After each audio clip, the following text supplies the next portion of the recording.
digging deep into WA's sandy West Midlands to retrieve tonnes of clay-rich subsoil. Putting on the clay is, well, we just call it a no-brainer. Growers in western and southern regions where sandy soils prevail across millions of hectares know that clay changes soil texture, including its capacity to hold water. The biggest thing with the sand is the non-wetting and also erosion, like wind blowing it away. So yeah, so that 4 to 5 inches, we're just trying to fix that problem. GRDC and DAFWA are conducting clay spreading trials in Badgingarra, Moora, Meckering and Esperance. The trials are applying science to update the practice of clay spreading to determine how much clay and how to incorporate it economically to overcome water repellents and gain the greatest benefits for farming systems. The clay helps overcome the water repellents by basically, we're adding more clay to that soil. So we'd hope to see that when we measure that water repellents trait, that it's actually declined with the claying process. But we also want to see the topsoil become more stabilised, and really we want to see better crop establishment and crop yields. The rate of clay spreading and methods of incorporation are key to the trial.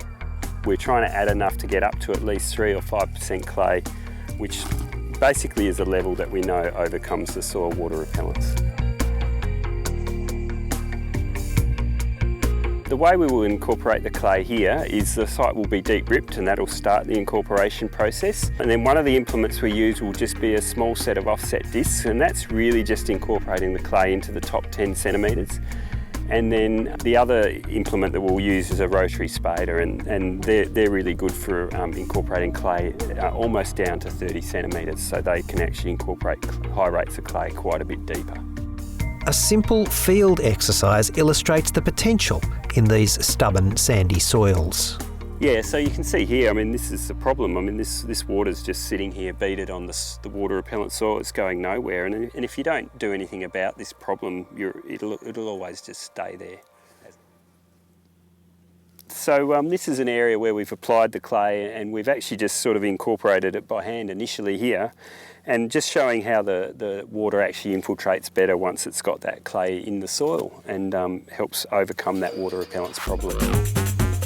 Clay should be tested before application, and then tonnes of clay are required, so it's important for time and cost that the supply is close by.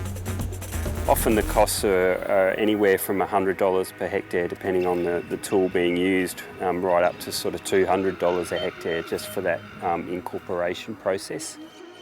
Graham White's convinced it's worth the effort and expense. Since we put on clay, we don't have any blow, have a lot less wash from thunderstorms, and just great germination. It's the biggest thing with getting crops out of the ground. We've got heaps more pasture, and this works well.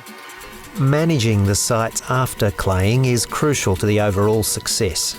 The key thing is just getting the seeding process right, and that's just being careful in terms of sowing a cereal cover crop and actually just getting the seeding depth right.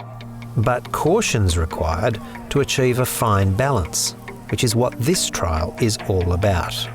We know that we can have problem adding too much clay because we can have increased loss of water through evaporation, and also less water available to plant because of the excess amount of clay. So here we are trying actually to find the right combination between clay rate and incorporation in order to find this, to tune to the most effective option that also increase crop yield. Yeah.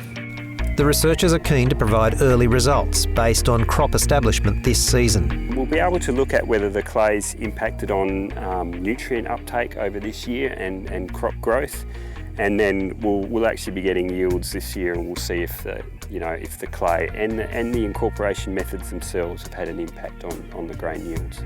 The payoff to the expense and time is that with the right clay, clay spreading is a one-off and very long-term solution.